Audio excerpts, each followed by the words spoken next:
so our next panel, this panel's fun. Now this panel is also mature, so I just want to remind people that this session is for 14 and up, present company excluded for a minute. So I'm very excited to introduce our next panelists. So we have the Damiani family. We have Theresa and Mario Damiani. And then we have the Randhawa family, and we have Kanch, and I'm going to let Kanch and Manjot introduce their children. Kanch, do you want to introduce your family? Sure. Good morning. I'm Kanch Randhawa, and that's my lovely wife, Manjot. And our sons, the twins, Ajit and Sukhjit, they're 3.5. They're sitting with her.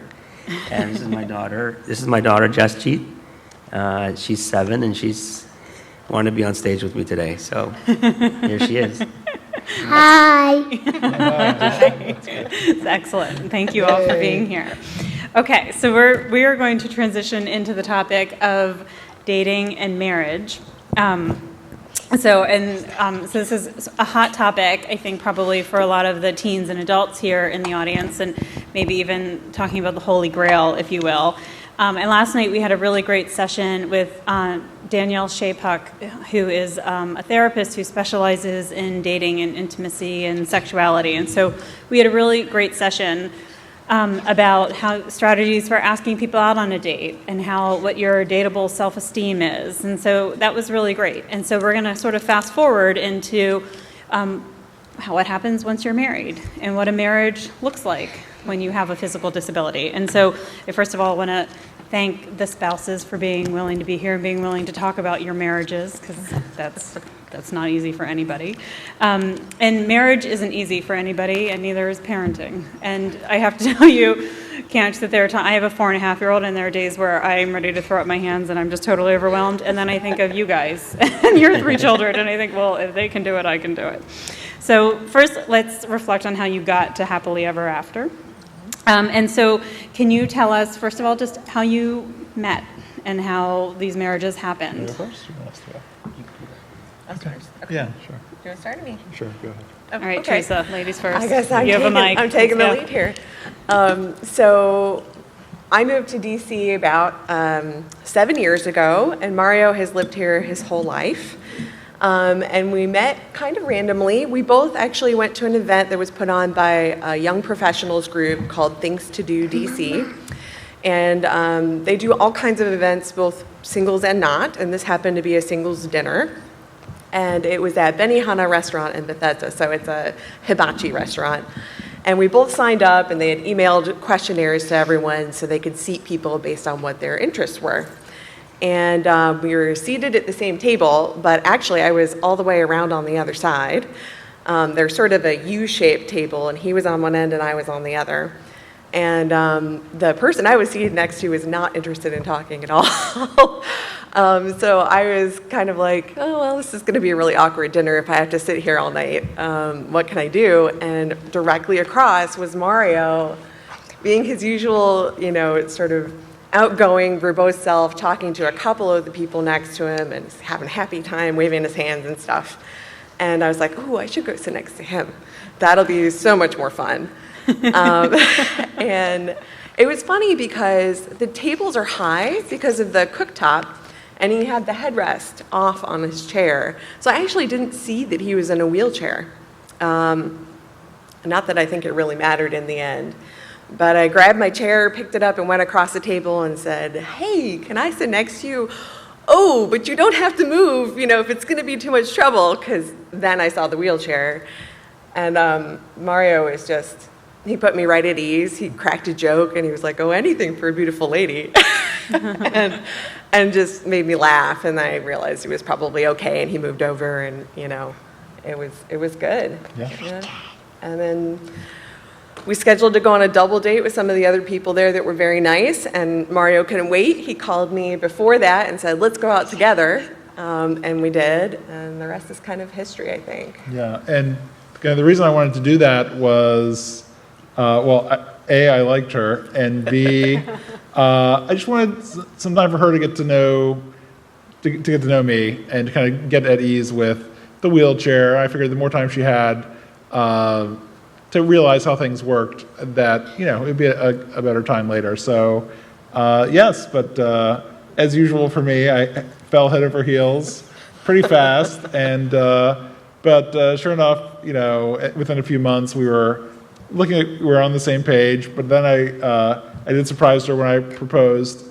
She wasn't early. Yeah, a little early after 7 months. How long had it been, Theresa? 7 months. Only 7 months. Yeah. Oh, okay. And I was like, yes, but you're not getting, like a year and a half from now for the wedding. Like, that's way too fast. Right. But I think early on I just realized, and we'll get to this more, I'm sure in your other questions, but early on, for me, I just realized that she was the person for me because we communicated really, really well.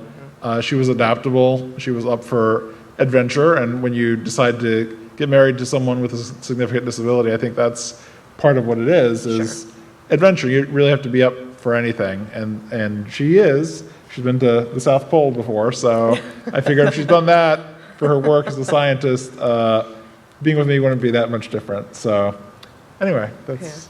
And he always brings that up, by the way. Yeah. All right, Kanch, can you tell us how you guys met and a little bit about your story? Okay, our story is a little different. My wife and I are Punjabi, from the Sikh culture, religion, in India, and so my wife and I were actually arranged, which is probably a little bit strange for most of you,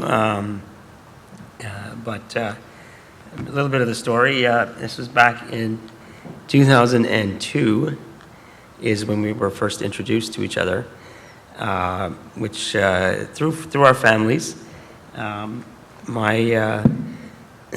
through my dad's family and through my mom's family.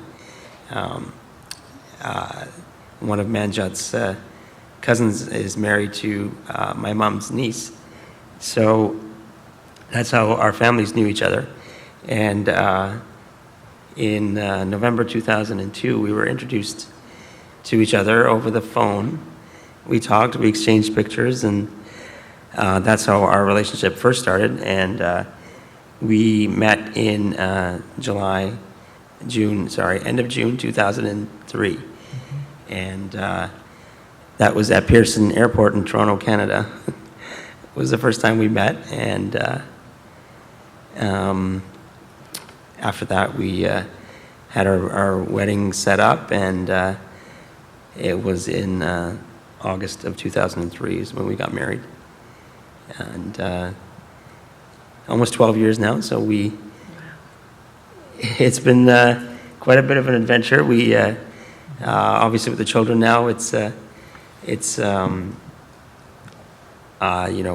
definitely blessed to have 3 great kids, and they're so wonderful. And our life is really revolving around raising them as best we can and having them understand that.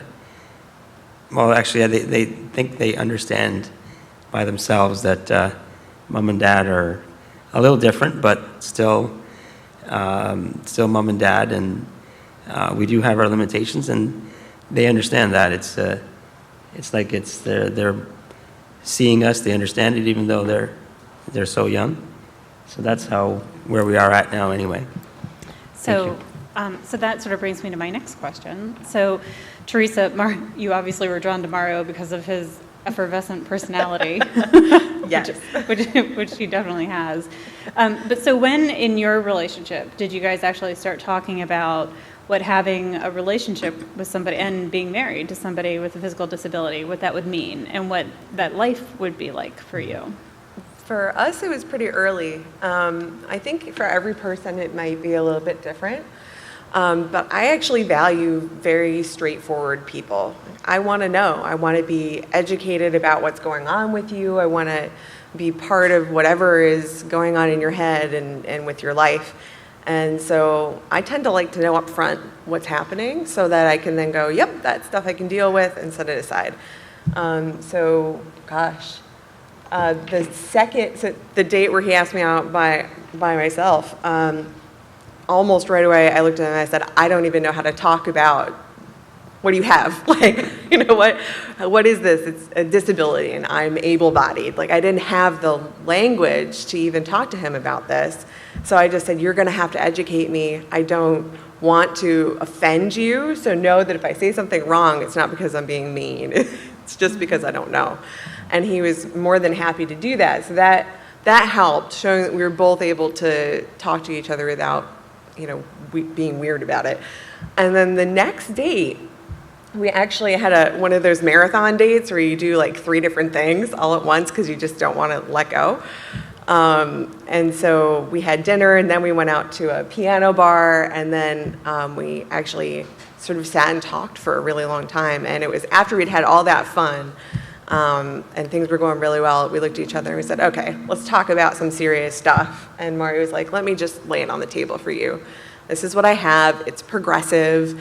Life expectancy. Yeah, he talked about his life expectancy, talked about what daily life is like, how he's having people around to help, that our household would always have other people in our space. And he laid it on the table for me. And I said, okay, let me tell you about my things. I'm a professional. I'm not going to give up my job. I've worked too hard for what I have. And just on to all the things that both of us were like, well, these have been the deal killers in the past. In other relationships. Other relationships, at our age, we already knew the things that tended to turn people away from both of us. And so we laid it out. We looked at each other and said, well, actually, I think we can deal with that. And let's just get to know each other better and see if there really is this strong connection there. Because if you build that connection with the person, the disability is something you take in stride. It's what you have to do to preserve this wonderful thing you've knit with somebody else. I love the way you frame that there was balance. Like, I always joke that we all bring luggage to a relationship. Absolutely. It's whether it gets through security, right? Yeah. And everybody's TSA is a little bit different. Sure. So let me ask, because you brought up a really great point, and I think this is something that you both can speak to.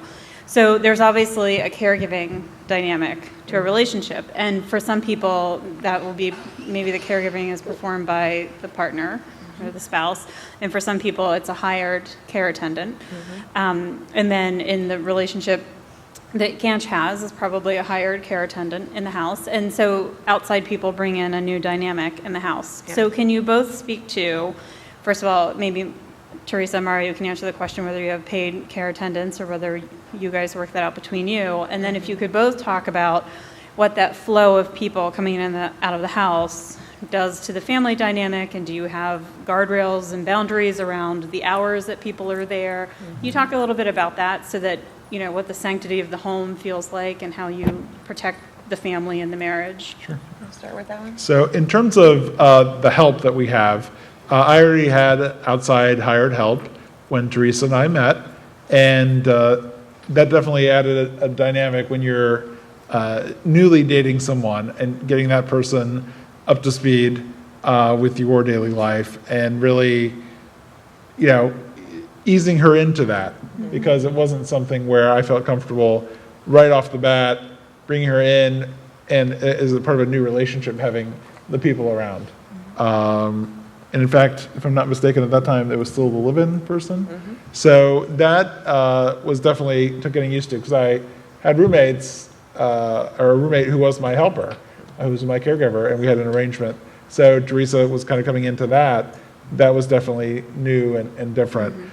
Since that time, so that was fall of 2010, until now, we've mostly tended to have outside caregivers. Not exclusively. There are times, like usually it's been in the evenings and the weekends, where we wanted some time by ourselves, and Theresa would definitely jump into that role and help me. And then also trips. We took a nice trip to New England, and we talked about it, and we decided we wanted the trip for ourselves, and we didn't want to have others there.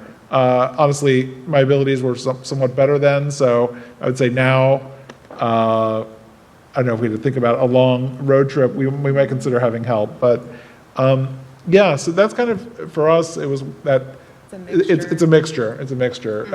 Because I think if Theresa was trying to be the 100% caregiver and trying to do everything for me, it would burn out and negatively affect the relationship. So we've tried to watch out for that and really have help majority of the time and have Theresa help me, When needed. When needed, yeah. I guess I would just add quickly that sometimes it's hard to find caregivers you click with that will stick around for a while. I mean, last year we were trying to replace a caregiver we'd had for a while and went through about 10 different people, either just a week to a couple of months, but nobody seemed to want to stay for a long time. So it can be difficult to find people. Luckily, when I got sick and tired of training people, the routines that we go through for the mornings, I'm able-bodied enough to help him. So that's what we've been doing for the last about 5.5 months. I've been doing all of the caregiving, but that's about my limit. We just kept up a dialogue, and when I started to get tired and cranky from having to do the work all the time, it was like, well, it's time to bring somebody in. And so we're actually training new people right now. But yeah, evenings and weekends, it became clear pretty quickly when we wanted that time together, the alone time, to decompress from the day in the evening and to be able to sleep in on the weekends and get up whenever we wanted leisurely. That seemed to us fit our lifestyle a lot better, whereas the morning routine, just getting out of the house, it wasn't that important to, talk to each other. We just needed to get ready. So, you guys. Yeah, my situation is very similar to Mario. Before Manjot and I met, I did have help come in.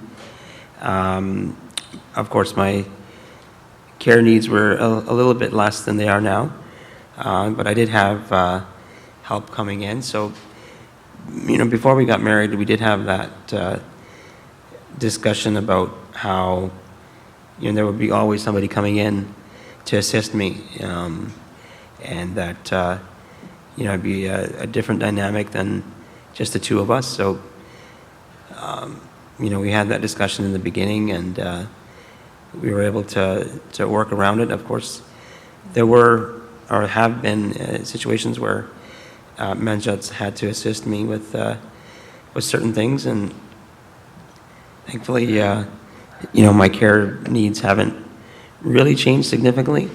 I do have a new issue with the ventilation problems that I've had in the last 2 years, but again, I'm thankful that physically, my condition hasn't changed too much, but we did have that discussion in the beginning, and it's always been like that, where we always had somebody in the home to assist me in the mornings and the evenings. During the day, my care needs are minimal, so we do have that time in the day where we were on our own and independent. When we had the children, we had Justjeet obviously first, and she's 7 now, so it was easier because it was just her, and the little help that we needed. My mom was available, and my brother and his wife weren't parents yet, so they came around a lot, but mainly Manjot took care of Justjeet. She's physically a lot more able than I am. I have Becker's Muscular Dystrophy, and my wife has polio, so she's strong enough to handle carrying the kids, and it did change, our dynamic did change a little bit. The twins were born premature at 31 weeks, and that was a bit of a challenge. They were in the hospital for a month, but they don't have any issues at all, so we're thankful for that. And we did hire a nanny to assist with the twins, so our house was pretty full with help from outside, and we were so thankful that the nanny we found, she was so good with the boys and with Justjeet, and the attendants that I've had. There has been some turnover, but when the right person comes along, everything works well, and our home functions differently than most homes, but for us it's normal, and for the kids it's normal. They don't understand, or they wouldn't know how it would be if, I didn't have the attendant, and my wife and I didn't have our disabilities and limitations. But I talk a lot about the kids. They are our lives, basically. And we're just working towards raising them as independent and hopefully in the future successful children. So, Kanch, when you and your wife met, did you always know that you were planning on having children? Was that a discussion that you guys had together when you first met? Yeah, it was something that we knew we wanted, and it didn't happen right away.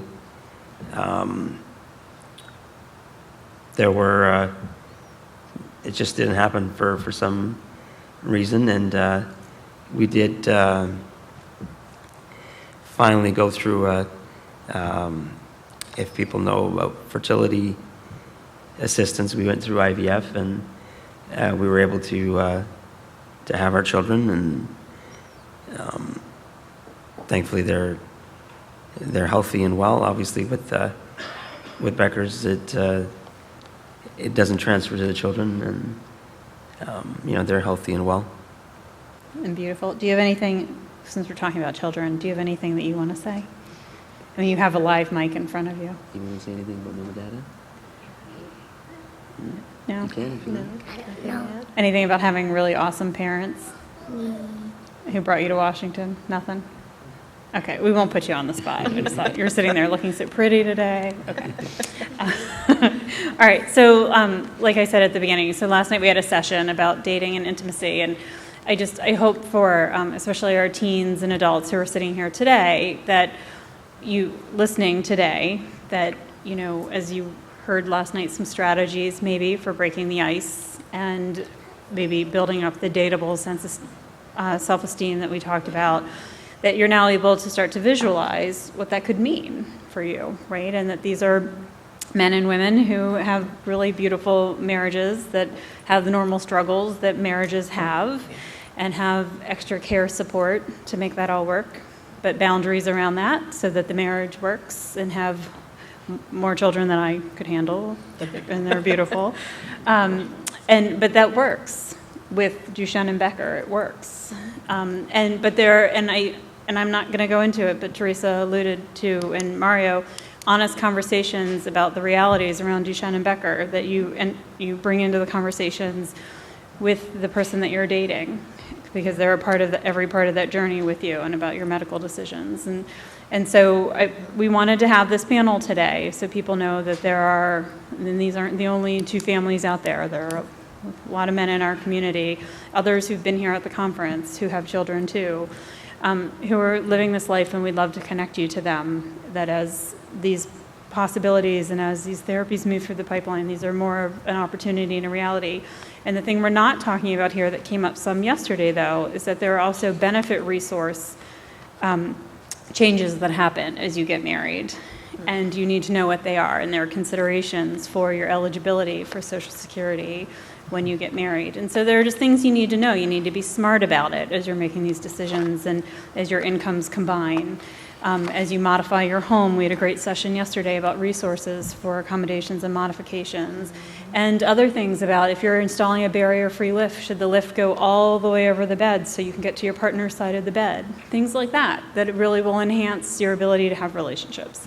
So those are just things that we wanted to put out at the transitions meeting, because that's about becoming an adult and transitioning. So I thank you very much for being on this panel with us today. These families are around at the conference this whole time for anyone who wants to talk to them, and they are extraordinary people who are very candid and open. So as candid as they're being here under the lights, I'm sure they would be very happy to talk to you one-on-one as well. Absolutely. So before we go, is there anything else each of you would like to say to the teens, adults, and parents who are here today? I think I would. Being in a serious relationship with someone with a disability, you do all the things that able-bodied people do in their serious relationships. So don't discount advice that you see online, dating advice. It's all true. You're doing the same things in your marriage. You just also have this other thing you need to deal with. So don't forget about the normal things like communicating, supporting each other, romance, being an independent individual who can also share your life with somebody. Those are all things you have to do just as if you were able-bodied. So there's that, and then I guess, making sure that you are happy with yourself before you enter into a serious relationship gives you so much more of a chance of surviving in that relationship. Be the person you want to be. And then that person who's supposed to be with you, you're going to recognize them when you see them because they're just going to roll with the fact that you are who you are and you have this disability. They're going to have their own baggage that you have to help them with. So the road goes both ways. And the thing I'd like to say, especially to the young men, is that it's really important to put yourself out there. There was a time when, especially in high school, I tried to ask people out and faced a lot of rejection. I think as my peers and other people were less mature during those years, that really had a negative impact. It made me sad. It made me not want to try to go out there and find someone. But in my early 20s, I did. And over time, I had different relationships with different people and was actually married once before. It didn't work out for other reasons, but that can happen. And so when I talk to people very candidly about my history, so to speak, people are often surprised that I'm married now, and they're even more surprised that this is my second marriage. Yeah. And it's just like, getting through to people. That's something that goes along with what Theresa said. Yeah. These are normal things. A lot of people out there are in second marriages. And, it's a fact of life. Sure. So you just have to go out there and go for it. And it wasn't like, the stars aligned magically and I found the perfect person by accident once, you really have to go out there and try. And the harder you try, the more people you meet, the greater your chances are for finding that special person for you. It's so true. I mean, I hadn't had serious relationships until I was in my late 20s, and I'm able-bodied. So it's not like, you guys are the only ones if you're struggling to get dates. Other people do too, for a variety of reasons. So just remember, you're not alone. Everyone thinks it's hard. And then the work doesn't stop once you get married. You have to continue working at it. Yeah, I think I can say similar things to what Mario said. You do have to go out and meet people and be socially active. You can't, or socialize, sorry. I did in high school face rejections just like Mario did, and it does get disheartening, but once I was in university and meeting more new people, I did have a few relationships that didn't work out, but the only way that you can meet people is if you socialize, and I was lucky enough now to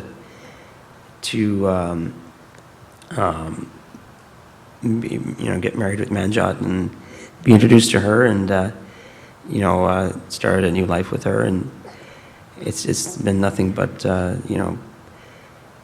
great stuff, because we grown together. We've it's been 12 years almost now, and we were a lot younger then, and we've matured quite a bit.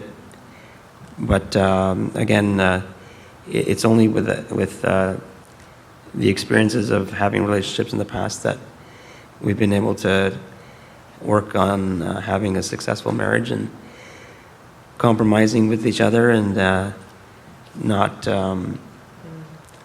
basically having an understanding of each other and being able to communicate is a key to that too. Yeah, that's true. Well, thank you all for being here today and for being on this panel. We really appreciate it. Thank you.